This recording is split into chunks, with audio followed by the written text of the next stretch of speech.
Ethiopia's population is highly diverse.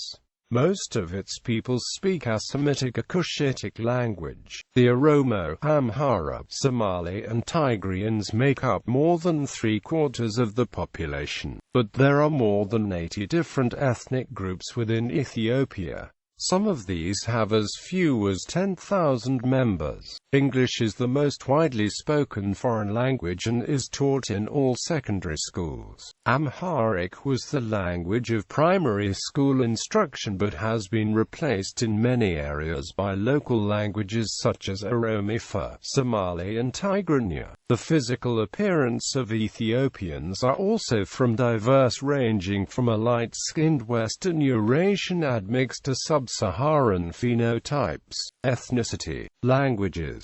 According to the 2007 Ethiopian census, the largest first languages are Oromo 24,929,567 speakers, are 33.8% of the total population. Amharic 21,631,370 are 29.33%. Somali 4,609,274 are 6.25%. Tigreans 4,324,476 are 5.86%. Oromo 4,981,471 are 5.84%. Woolita 1,627,784 are 2.21%. Garage 1,481,783 are 2.01%, and Afar 1,281,278 are 1.74%. Widely spoken foreign languages include Arabic, English, and Italian. Religion. According to the CIA Fact Book, the religious demography of Ethiopia is as follows: Ethiopian Orthodox 43.5%, Muslims 33.9%, Protestant 18.6%, Traditional 2.6%, Catholic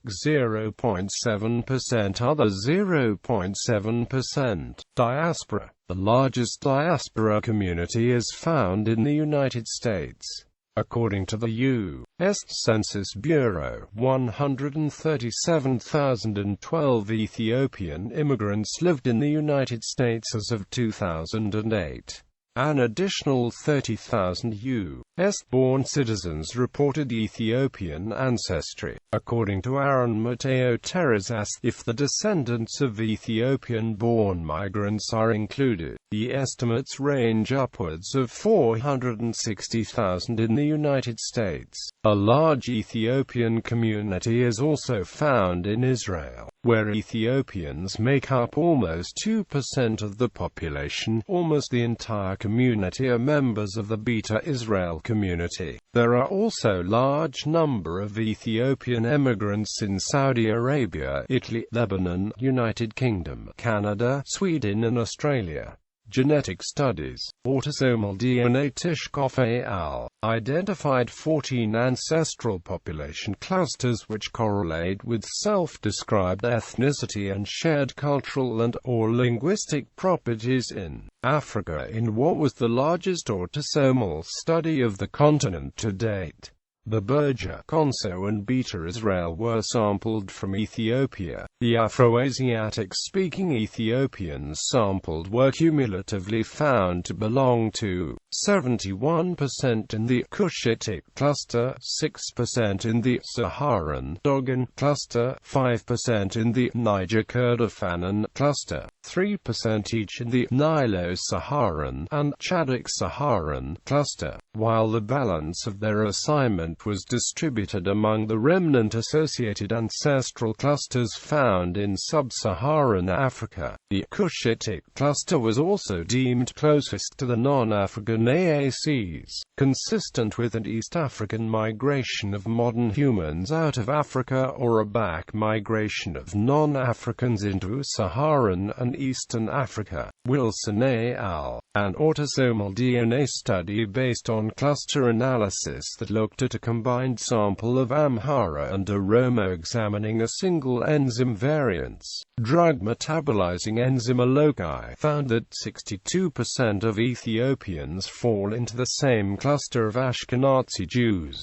Norwegians and Armenians based on the GN. Only 24% of Ethiopians cluster with Bantus and Afro-Caribbeans, 8% with Papua New Guineans, and 6% with Chinese. Maternal Lineages. A composite look at most Y-DNA studies done so far reveals that, out of a total of 459 males sampled from Ethiopia, approximately 58% of Y chromosome haplotypes were found to belong to haplogroup E, of which 71% were characterized by one of its further downstream sublineage known as E1b1b, while the remainder were mostly characterized by haplogroup E1b1 and to a lesser extent haplogroup E2.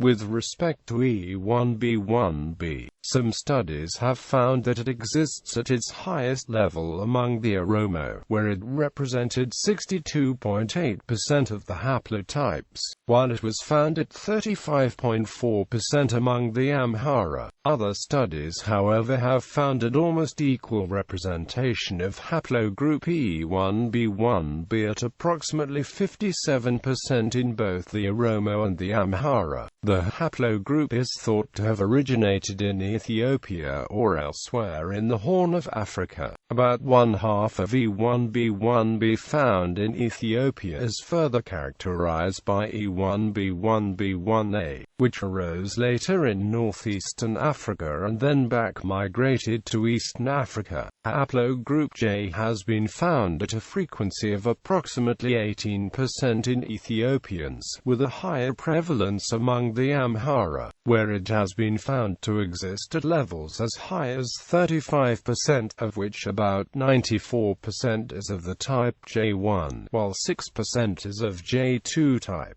On the other hand, 26% of the individuals sampled in the ARSI control portion of Moran et al.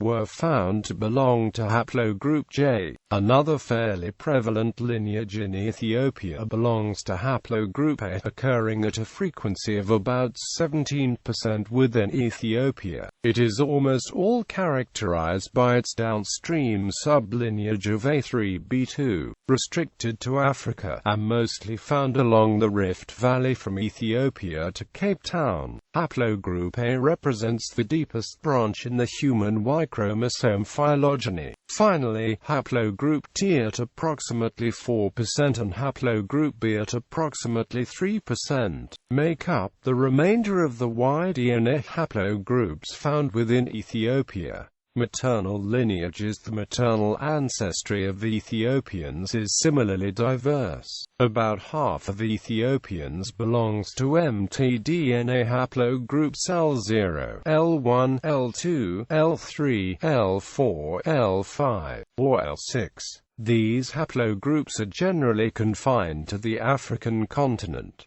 They also originated either in Ethiopia or very near. The other portion of the population belonged to haplogroup N and haplogroup M1. There is controversy surrounding their origins as either native or a possible ancient back migration into Ethiopia from Asia. Passarino et al. Suggested that Caucasoid gene flow into the Ethiopian gene pool occurred predominantly through males. Conversely, the Niger-Congo contribution to the Ethiopian population occurred mainly through females. While there is debate among the scientific community of what exactly constitutes Caucasoid gene flow, the same study further stated, indeed, Ethiopians do not seem to result only from a simple combination of Proto-Niger-Congo and Middle Eastern genes. Their African component cannot be completely explained by that of present-day Niger-Congo speakers, and it is quite different from that of the Khoisan. Thus,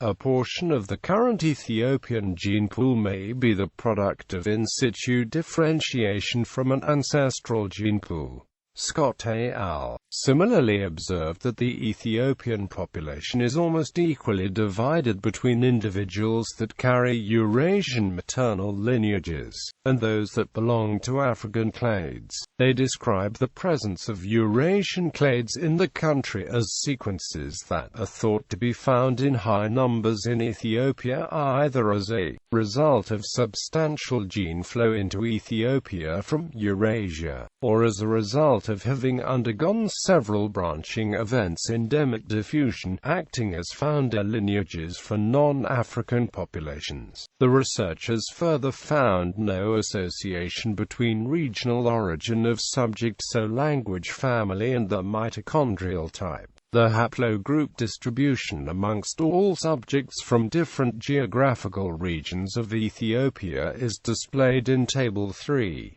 As can be seen graphically in Fig. 3, the mtDNA haplogroup distribution of each region is similar, with all regions displaying similar proportions of African L haplogroups. No association was found between regional origin of subjects and the mitochondrial type. Similarly, the mtDNA haplogroup distribution of subjects speaking languages from each family is shown in Table 3.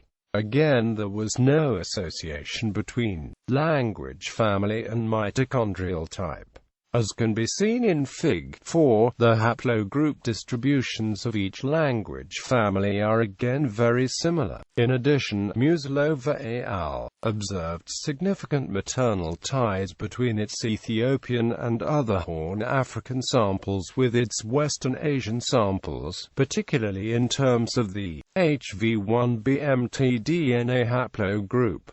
The authors noted, detailed phylogeography of HV1 sequences shows that more recent demographic upheavals likely contributed to the spread from West Arabia to East Africa, a finding concordant with archaeological records suggesting intensive maritime trade in the Red Sea from the 6th millennium BC onwards. Quote, according to Cerny et al. Many Ethiopians also share specific maternal lineages with areas in Yemen and other parts of northeast Africa. The authors indicate that the most frequent haplotype in west coastal Yemen is 16126-16362, which is found not only in the Ethiopian highlands but also in Somalia, Lower Egypt, and at especially high frequency in the Nubians. The Tihama share some West Eurasian haplotypes with Africans, e.g., J and K, with Ethiopians, Somali, and Egyptians. Origins. Ethiopia and Sudan are largely agreed upon by most linguists as the Afroasiatica Heimat. More recent linguistic studies as to the origin of the Ethio-Semitic languages seem to support their DNA findings of immigration from the Arabian Peninsula, with a recent study using Bayesian computational phylogenetic techniques finding that contemporary Ethio-Semitic languages of Africa reflect a single introduction of early Ethio-Semitic from southern Arabia approximately 2,800 years ago, and that this single introduction of Ethio-Semitic underwent rapid diversification within Ethiopia and Eritrea. The study also went further to state, thus, we propose that the current distribution of Ethio-Semitic reflects a process of language diffusion through existing African populations with little gene flow from the Arabian Peninsula. There are many theories regarding the beginning of the Ethiopian civilization. One theory, which is more widely accepted today, locates its origins in Africa, while acknowledging the influence of the Sabaeans on the opposite side of the Red Sea. At a later period, Ethiopian civilization was exposed to Judaic influence, of which the best-known examples are the Command and Ethiopian Jews ethnic groups, but Judaic customs, terminology, and beliefs can be found amongst the dominant culture of the Amhara Amhara and Tigrean. Indian alphabets have been claimed as the example used to create the vowel system of the Ge'ez-Abugida. History. Around the 8th century BC, a kingdom known as D-Mount was established in northern Ethiopia and Eritrea, with its capital at Yeha in northern Ethiopia. After the fall of D-Mount in the 5th century BC, the plateau came to be dominated by smaller successor kingdoms, until the rise of one of these kingdoms, the Aksumite Kingdom, ancestor of medieval and modern Ethiopia during the 1st century BC, was able to reunite the area. They established bases on the northern highlands of the Ethiopian plateau and from there expanded southward. The Persian religious figure Mani listed Aksum with Rome, Persia, and China as one of the four great powers of his time. It was in the early 4th century AD that a Syro-Greek castaway from Mencius was taken to the court and eventually converted King Ezana to Christianity, thereby making it the official state religion. For this accomplishment, he received the title Abu Salama at various times, including a period in the 6th century. Aksum controlled most of modern-day Yemen and some of southern Saudi Arabia just across the Red Sea, as well as controlling northern Sudan, northern Ethiopia, Eritrea and Djibouti. The line of rulers descended from the Aksumite kings was broken several times, first by the Jewish pagan Queen Gurdish around 950 or 850.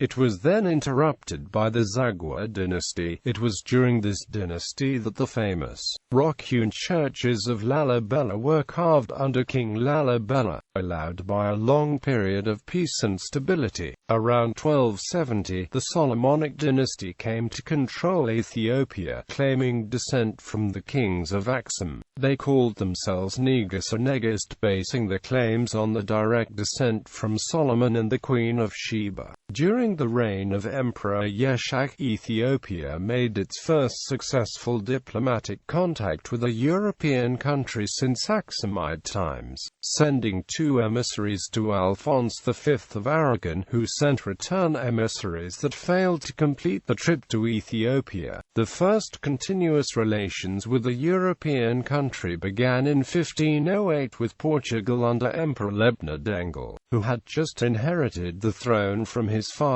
This proved to be an important development, for when the empire was subjected to the attacks of the Adal general and Imam Ahmad ibn Ibrahim al-Ghazi, Portugal responded to Lebna-Dengel's plea for help with an army of 400 men, who helped his son Gelorgius defeat Ahmad and re-establish his rule. However, when Emperor Suetonius converted to Roman Catholicism in 1624, years of revolt and civil unrest followed, resulting in thousands of deaths. The Jesuit missionaries had offended the Orthodox faith of the local Ethiopians, and on the 25th of June 1632 Suetonius' son, Emperor Fasilides, declared the state religion to again be Ethiopian Orthodox Christianity, and expelled the Jesuit missionaries and other Europeans. All of this contributed to Ethiopia's isolation from 1755 to 1855, called the Zamena Mesafint or Age of Princes. The emperors became figureheads, controlled by warlords like Ras Mikhail Sehul of Tigray, and later by the Oromo Yeju dynasty. Ethiopian isolationism ended following a British mission that concluded an alliance between the two nations. However, it was not until the reign of Emperor Tewodros II who began modernizing Ethiopia and re-centralizing power in the emperor, that Ethiopia began to take part in world affairs once again. The 1880s were marked by the scramble for Africa and modernization in Ethiopia, when the Italians began to vie with the British for influence in bordering regions.